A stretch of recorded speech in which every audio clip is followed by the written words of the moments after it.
This is an excerpt from A Christmas Carol by Charles Dickens. Scrooge took his melancholy dinner in his usual melancholy tavern, and having read all the newspapers, and beguiled the rest of the evening with his banker's book, went home to bed. He lived in chambers which had once belonged to his deceased partner.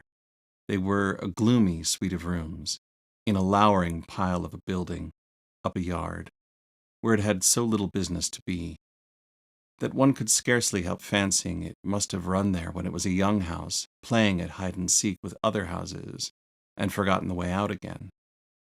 It was old enough now, and dreary enough, for nobody lived in it but Scrooge, the other rooms being all let out as offices.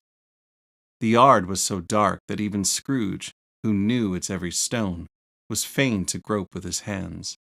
The fog and frost so hung about the black old gateway of the house that it seemed as if the genius of the weather sat in mournful meditation on the threshold. Now, it is a fact that there was nothing at all particular about the knocker on the door, except that it was very large.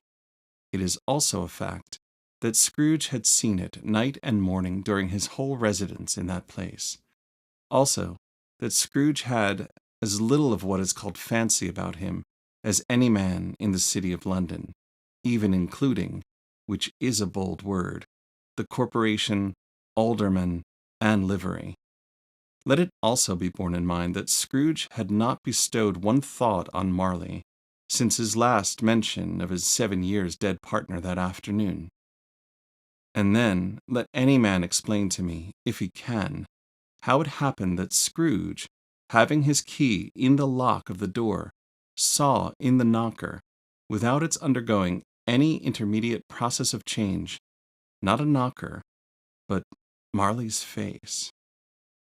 Marley's face. It was not in impenetrable shadow as the other objects in the yard were, but had a dismal light about it, like a bad lobster in a dark cellar.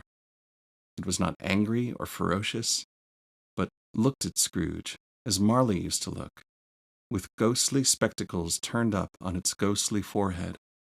The hair was curiously stirred, as if by breath or hot air, and though the eyes were wide open, they were perfectly motionless. That and its livid color made it horrible. But its horror seemed to be in spite of the face and beyond its control, rather than a part of its own expression. As Scrooge looked fixedly at this phenomenon, it was a knocker again.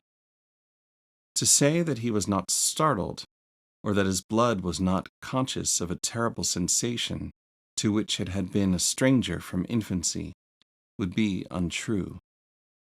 But he put his hand upon the key he had relinquished, turned it sturdily, walked in, and lighted his candle. He did pause, with a moment's irresolution, before he shut the door, and he did look cautiously behind it first, as if he half expected to be terrified with the sight of Marley's pigtail sticking out into the hall. But there was nothing on the back of the door, except the screws and nuts that held the knocker on, so he said, "Pooh, pooh," and closed it with a bang. The sound resounded through the house like thunder. Every room above, and every cask in the wine merchant's cellars below, appeared to have a separate peal of echoes of its own. Scrooge was not a man to be frightened by echoes. He fastened the door and walked across the hall and up the stairs, slowly, too, trimming his candle as he went. You may talk vaguely about driving a coach and six up a good old flight of stairs, or through a bad young Act of Parliament, but I mean to say, you might have got a hearse up that staircase, and taken it broadways, with the splinter bar towards the wall and the door towards the balustrades, and done it easy. There was plenty of width for that, and room to spare, which is perhaps the reason why Scrooge thought he saw a locomotive hearse going on before him in the gloom. Half a dozen gas lamps out of the street wouldn't have lighted the entry too well, so you may suppose that it was pretty dark with Scrooge's dip. Up Scrooge went, not caring a button for that. Darkness is cheap, and Scrooge liked it. But before he shut his heavy door, he walked through his rooms to see that all was right. He had just enough recollection of the face to desire to do that. Sitting room, bedroom, lumber room, all as they should be. Nobody under the table, nobody under the sofa. A small fire in the grate, spoon and basin ready, and the little saucepan of gruel. Scrooge had a cold in his head. Upon the hob. Nobody under the bed, nobody in the closet, nobody in his dressing gown, which was hanging up in a suspicious attitude against the wall. Lumber room as usual. Old fire guard, old shoes, 2 fish baskets, washing stand on 3 legs, and a poker. Quite satisfied, he closed his door and locked himself in. Double locked himself in, which was not his custom. Thus secured against surprise, he took off his cravat, put on his dressing gown and slippers and his nightcap, and sat down before the fire to take his gruel. It was a very low fire indeed, nothing on such a bitter night. He was obliged to sit close to it and brood over it before he could extract the least sensation of warmth from such a handful of fuel. The fireplace was an old one, built by some Dutch merchant long ago, and paved all round with quaint Dutch tiles, designed to illustrate the Scriptures. There were Cains and Abels, Pharaoh's daughters, queens of Sheba, angelic messengers descending through the air on clouds like feather beds, Abrahams, Belshazzars, apostles putting off to sea in butter boats, hundreds of figures to attract his thoughts.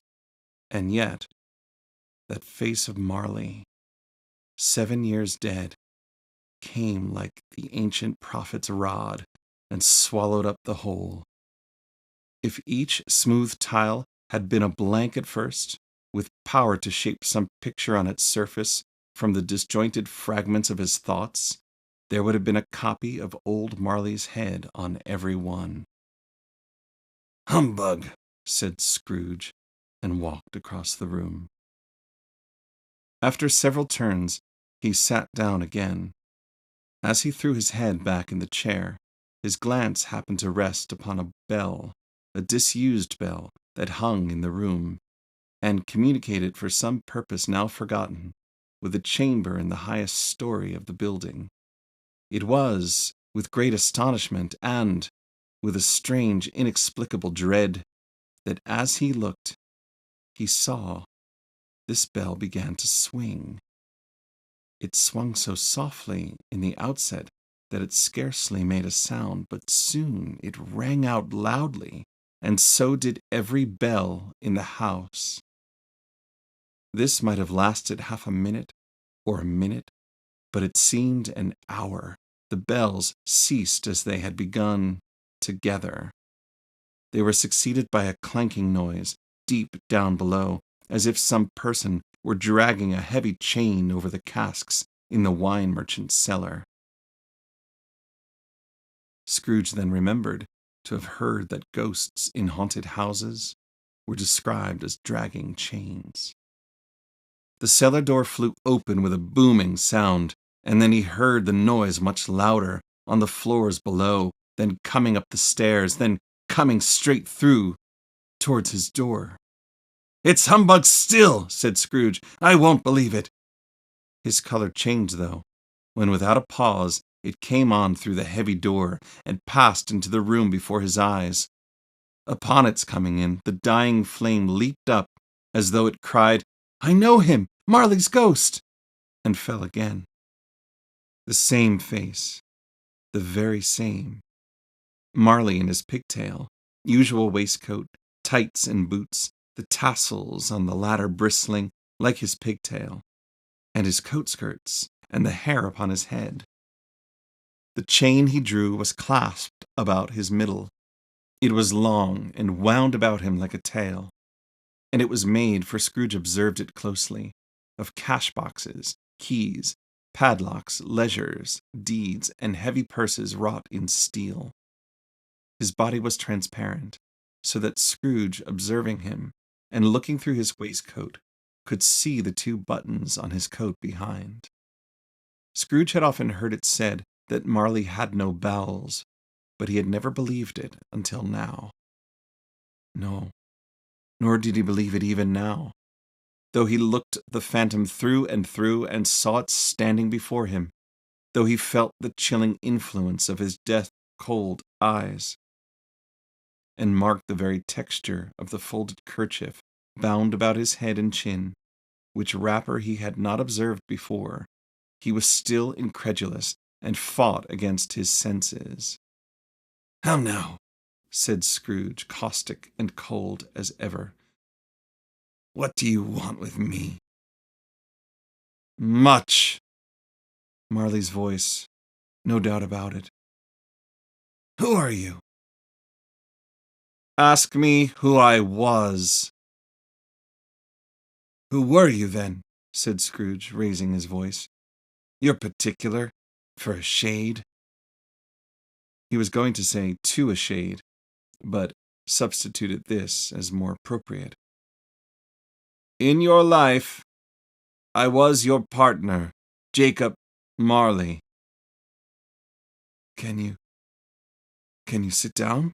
asked Scrooge, looking doubtfully at him. "I can." "Do it, then." Scrooge asked the question because he didn't know whether a ghost so transparent might find himself in a condition to take a chair, and he felt that in the event of its being impossible, it might involve the necessity of an embarrassing explanation. But the ghost sat down on the opposite side of the fireplace, as if he were quite used to it. "You don't believe in me," observed the ghost. "I don't," said Scrooge. "What evidence would you have of my reality beyond that of your senses?" "I don't know," said Scrooge. "Why do you doubt your senses?" "Because," said Scrooge, "a little thing affects them. A slight disorder of the stomach makes them cheats. You may be an undigested bit of beef, a blot of mustard, a crumb of cheese, a fragment of an underdone potato. There's more of gravy than grave about you, whatever you are." Scrooge was not much in the habit of cracking jokes, nor did he feel in his heart by any means waggish then.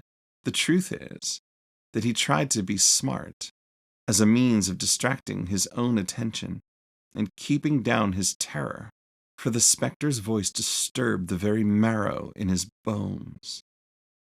To sit, staring at those fixed, glazed eyes, in silence for a moment would play, Scrooge felt, the very deuce with him. There was something very awful, too, in the spectre's being provided with an infernal atmosphere of its own. Scrooge could not feel it himself, but this was clearly the case, for though the ghost sat perfectly motionless, its hair and skirts and tassels were still agitated, as by the hot vapor from an oven. "You see this toothpick?" said Scrooge, returning quickly to the charge, for the reason just assigned, and wishing, though it were only for a second, to divert the vision's stony gaze from himself. "I do," replied the ghost. "You are not looking at it," said Scrooge. "But I see it," said the ghost, "notwithstanding." "Well," returned Scrooge, "I have but to swallow this, and be for the rest of my days persecuted by a legion of goblins, all of my own creation. Humbug, I tell you, humbug!" At this, the spirit raised a frightful cry, and shook its chain with such a dismal and appalling noise that Scrooge held on tight to his chair to save himself from falling in a swoon.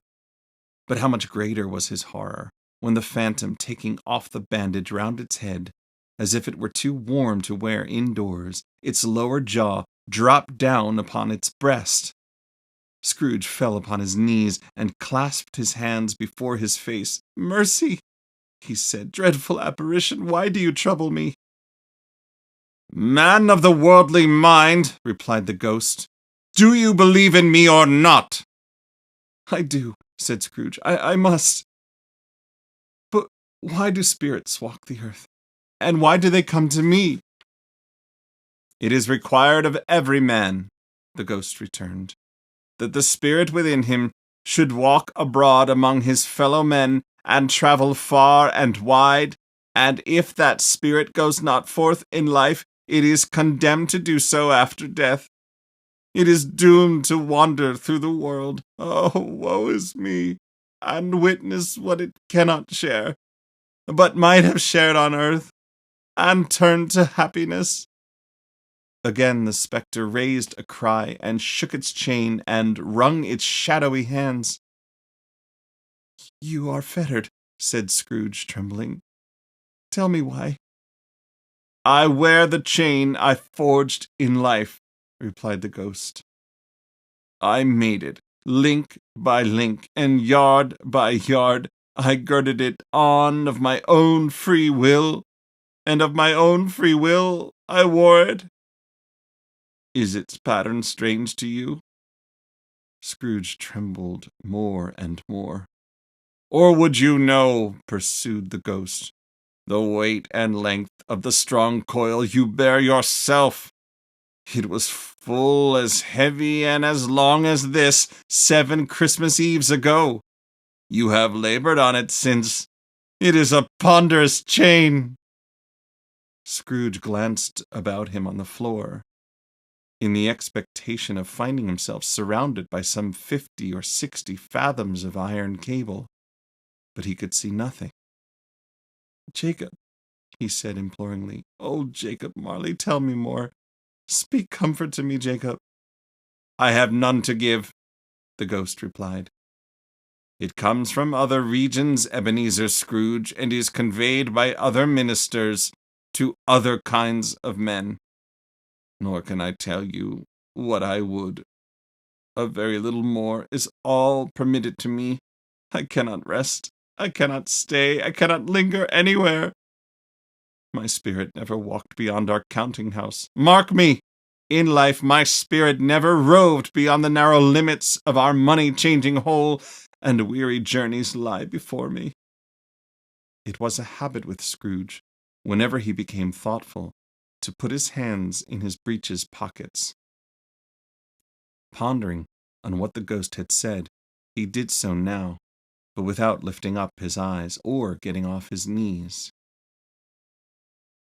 You must have been very slow about it, Jacob," Scrooge observed, in a businesslike manner, though with humility and deference. "Slow?" the ghost repeated. 7 years dead?" mused Scrooge. "And traveling all the time?"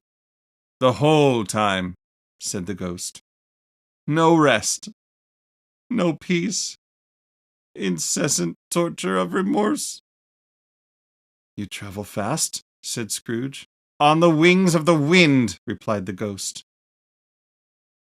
"You might have got over a great quantity of ground in 7 years," said Scrooge. The ghost, on hearing this, set up another cry, and clanked its chain so hideously in the dead silence of the night that the ward would have been justified in indicting it for a nuisance. "Oh, captive, bound and double bound," cried the phantom, "not to know that ages of incessant labor by immortal creatures for this earth must pass into eternity before the good of which it is susceptible is all developed. Not to know that any Christian spirit working kindly in its little sphere, whatever it may be, will find its mortal life too short for its vast means of usefulness. Not to know that no space of regret can make amends for one life's opportunity misused. Yet such was I. Oh, such was I." "But you were always a good man of business, Jacob," faltered Scrooge. who now began to apply this to himself. "Business!" cried the ghost, wringing its hands again. "Mankind was my business. The common welfare was my business. Charity, mercy, forbearance, and benevolence were all my business. The dealings of my trade were but a drop of water in the comprehensive ocean of my business." It held up its chain at arm's length, as if that were the cause of all its unavailing grief, and flung it heavily upon the ground again.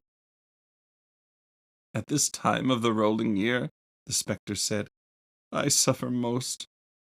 Why did I walk through crowds of fellow beings with my eyes turned down, never raise them to that blessed star which led the wise men to the poor abode?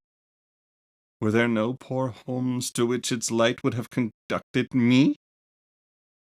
Scrooge was very much dismayed to hear the spectre going on at this rate, and began to quake exceedingly. "Hear me!" cried the ghost. "My time is nearly done." "I will," said Scrooge, "but don't be hard on me. Don't be flowery, Jacob, pray." "How it is that I appear before you in a shape that you can see, I may not tell. I have sat invisible beside you many and many a day." It was not an agreeable idea. Scrooge shivered, and wiped the perspiration from his brow. "That is no light part of my penance," pursued the ghost. "I am here tonight to warn you that you have yet a chance and hope of escaping my fate, a chance and hope of my procuring Ebenezer." "You were always a good friend to me," said Scrooge. "Thank ye."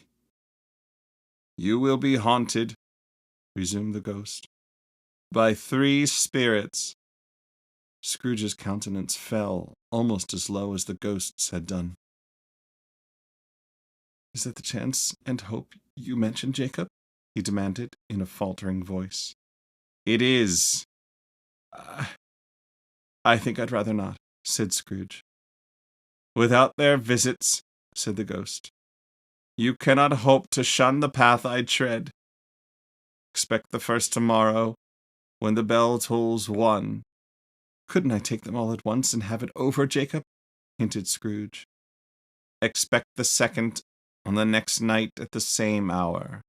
The third upon the next night, when the last stroke of 12 has ceased to vibrate. Look to see me no more. And look that for your own sake you remember what has passed between us." When it had said these words, the spectre took its wrapper from the table and bound it around its head as before. Scrooge knew this by the smart sound its teeth made when the jaws were brought together by the bandage.